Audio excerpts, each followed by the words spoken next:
అమావాస్య వస్తే మధ్యాహ్నం ఎవరింటికి వెళ్ళకురా అంటారు. ఎవరింటికి వెళ్ళకురా అని ఎందుకంటారంటే వాడి ఇంటి ముందు పితృదేవతలు నిలబడతారు. అమావాస్య మధ్యాహ్నం 12 గంటలకి పితృదేవతల పేరు చెప్పి జలతర్పణం చెయ్యాలి.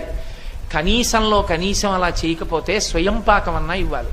స్వయం పాకమన్నా ఇవ్వకపోతే 12 గంటలకి లేచి నిలబడి చెప్పులు విప్పి 2 చేతులు 3 మాటలు ఇలా అనాలి. నాన్నగారండి ఏమనుకోకండి, నేను ఇవాళ ఏమీ మీకు పెట్టలేకపోతున్నానని 3 మాటలు చెయ్యి ఊపాలి.